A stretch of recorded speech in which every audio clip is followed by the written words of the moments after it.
After their first intimate encounter, when Tonya rejected his advances, Daniel couldn't take no for an answer.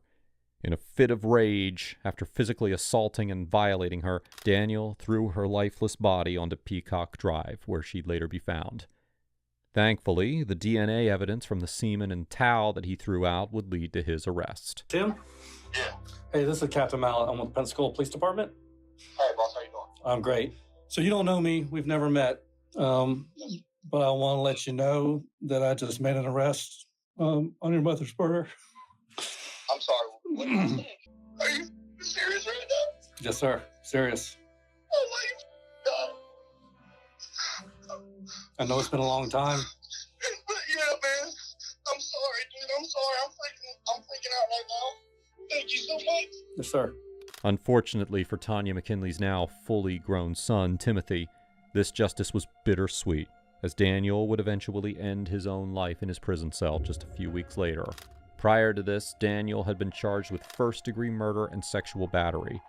Since the crime occurred in 1985, Florida's sentencing laws at that time would have been applicable.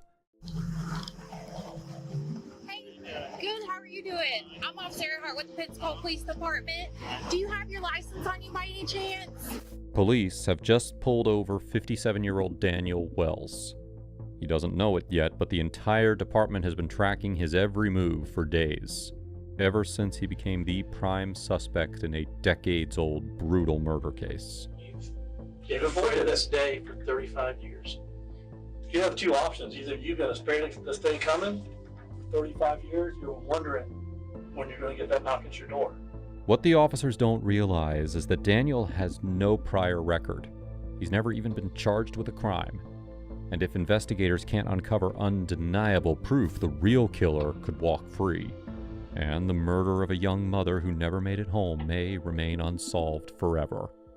I have irrefutable evidence that you're there. I'm not doing all this on a guess. I'm not doing all this on a hunch. Dan. Yeah. Tell him.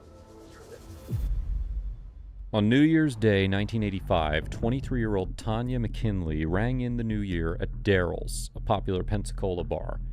It was a rare night out for the young mother, a brief escape from the responsibilities of caring for her 18-month-old son, Timothy.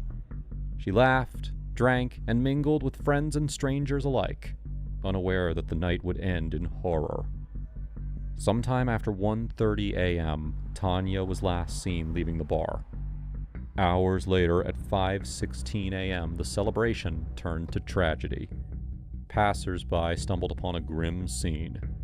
Tonya's body lay discarded on the side of the road, 7 miles from Daryl's. She had suffered blunt force trauma to the head, and the bruising around her neck told a chilling story. She had been strangled. Her purse, shoes, and a bloodied towel lay scattered across the road. When forensics conducted a closer examination of the body, the primal levels of depravity they uncovered would send chills through all who were present. Semen samples extracted from her corpse would provide the DNA of a primary suspect. Initial investigations led the police to Tim Davidson, McKinley's possessive and violent partner. As the father to Tonya's son, Tim was one of the few people with a potential motive. When investigators looked into his background, they were able to gather some key details. Tonya's sister, Renee McCall, described him as abusive, claiming that he threw Tonya out of the house while she was pregnant. She also told officers that he once attempted to run Tonya over during an incident. To cement him as a suspect, police uploaded Davidson's information into the CODIS familial database. Despite their strong suspicions, his DNA was not a match for the crime scene, ruling him out. Police also spoke to several witnesses at the bar that night, but nothing concrete came up. Slowly, the trail began running cold. With their key suspect ruled out, the events of that night became something of a cautionary tale for locals. Eventually, law enforcement was left with nothing but rumors and tips. Meanwhile, public interest remained thanks to periodic media coverage on platforms like WEAR TV3, where they highlighted the anniversary of McKinley's death. Months turned into years, years turned into a decade, and a decade became 30 years. The investigation had all but lost its steam, and its most promising leads dried up. Finally, in 2020, developments in advanced genetic genealogy reignited the case. This emerging technology allowed investigators to build a family tree using the crime scene DNA. In Tonya's case, police were able to identify one suspect that could be a potential match with the DNA acquired back in 1985. But there was nothing concrete yet. To nail this, they had to be 100% certain. It's the early hours of March 18, 2020, in Pensacola, Florida. 57-year-old Daniel Wells is on a commute home from work, unaware of the twist that was about to change everything. Good, how are you doing? I'm Officer Earhart with the Pensacola Police Department. Do you have your license on you by any chance? Thank you. Registration? That's okay right now. Because of the virus and everything, do you mind talking to me outside? Okay. We'll just step right back here to my car. That way, you know, the contagion and all that kind of stuff.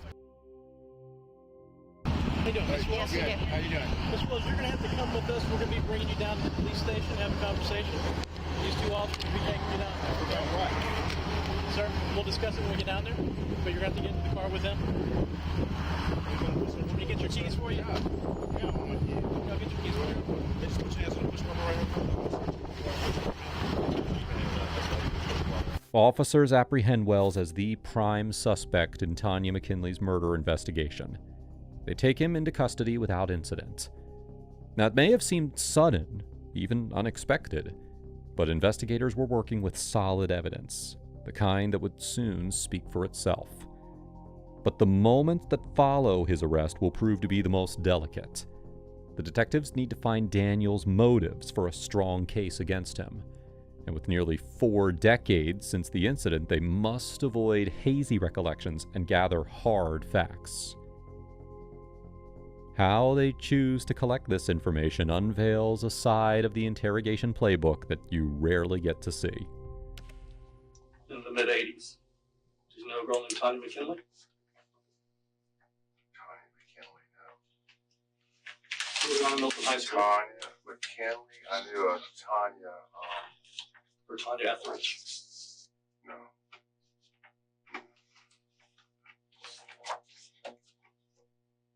No, I don't know her. Do you remember her if you knew her? I mean, like if it was somebody you dated in high school, No, I know. you'd remember that, right? Okay. Only Tonya I knew was Tonya Lynn. I went to school with. Yeah. Or she probably would have been like a year ahead of you in school. I don't know. The name doesn't ring a bell. No. I mean, that's kind of who we're here talking about. And it's going to be kind of strange if you don't know her at all. No, I don't. I don't know her at all. Would it surprise you if in 1985 were you in Collier County and got arrested for driving a suspended driver's license down there by Naples? I was working. You're working down there? And made a, yeah, I remember that. Remember That's that? the only time that's the only time I got a ticket or anything. Just all the time you got in I trouble? think so. The detectives attempt to confirm Daniel's address history, questioning him on whether or not he lived on Elmcrest Drive in Pensacola. The significance of 4237 Elmcrest Drive lay in the fact that it was Daniel Wells's last known address at the time of Tonya's death. It also drew the attention of investigators due to its proximity to Peacock Drive, the location where her body was eventually discovered. So on New Year's Eve, going from 1984 to 1985, remember what you were doing that night? No. What would you normally have done on the New Year's Eve during that time frame? Maybe go out to Kevin's and apply or something like that on the beach or Like to go out to the beach? to go. So where do you normally hang out at? What bars? I mean, you worked for Chan's, Right. but you did culinary. Would you ever go to the bars? Not very In often. Gregory or on Davis? Not downtown. No. If you went out, you would go to. Usually the beach. That's where I'd be. With Dan's, there was the one Daryl's. hotel in Daryl's, There's one. but they were all kind of on the backside of University Mall back then. There's 3 there. You remember a third one back there? You remember Daryl's and Shan's? I don't remember Daryl's. You don't remember Daryl's? They're in the very back I remember there. Bennigan's. Bennigan's is the other place that's back there. Look at two ones. This struck as something odd to the detectives. 3 bars were mentioned in the area, yet Daniel makes it a point to indicate that he doesn't remember Daryl's specifically, the one bar that he and Tonya McKinley were last seen at prior to her death. By the way, if you're finding this video interesting so far, please do us a favor. Make sure to hit like and also hit subscribe and help us get to 1 million subscribers. Now, let's dive back in. What would you picture yourself back then doing as a thing? Hanging out with friends, Yeah. going to somebody's Well, we always house, have going a out. group of people, yeah. I was never alone. Mm-hmm. Yeah. So is anything that's talking about, old times and stuff, does that jog your memory about Elmcrest? About a house on Elmcrest? No. I- Once I rented a place, I'm just trying to think. I don't know where Elmcrest is. When you would go I out rent a on house. New Year's Eve, Yeah. because you're a young guy, would you be out like looking for anybody, like company, a woman, or anything like that? No. Usually I was with a group of friends or Never, whatever. ever get lucky? Yeah, I get lucky. Oh, man. Yeah, back in those days. Yeah. Yeah, but I was usually out like Were you adverse to like one night stands? occasionally. Yeah. Because But normally you'd meet somebody and, get to know them. most guys are not adverse that if, you're at a bar and you strike a conversation with a girl and Right. she's willing, you're not going to turn it down. Right. Yeah. Girls might, but guys usually don't. And so. Yeah, I had a few one-night stands. It's Halloween. I can remember. That was out at Kevin's little fire. Because we used to, you could rent hotel rooms for winter rates or whatever. I was working out at Woodcraft there too. Right, so that'll put you closer yeah. to that. For a week or two, with a couple friends, we'd rent a place or whatever. Still don't remember Elmcrest. I don't remember the address. Doesn't sound familiar. I mean, the name. I guess you've gone out. I don't know her. Don't know her at all. No, I've You never never seen had her. contact with Never. Any idea what we're talking about yet? No, I don't. I don't know what. I don't have any idea what you're talking about. All right, let's cut the chase. So that young lady that showed you a picture of, Right. New Year's Eve 1984 going 1985. January 1st, early morning 1985. Okay. Was found dead on the side of a road. And I have the evidence that you're the one that's there. Oh, I have irrefutable evidence that you're there. I'm not doing all this Right. on a guess. I hear I'm you, not but doing all I don't this. know. I don't know. On a hunch. Dan, Yeah, telling you, you're there. I wasn't there. At this point, it seems like Daniel's confident. After all, if they had anything worth getting him with, it would have been used a long time ago. But could Wells lie his way out of a 1 in 700 billion match? The kind of crime shows or just news stories about crime or stuff like that, cold case files, anything like that. No. Do you know about DNA?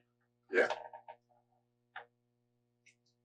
DNA is actually just as positive, but not more positive fingerprints. Right.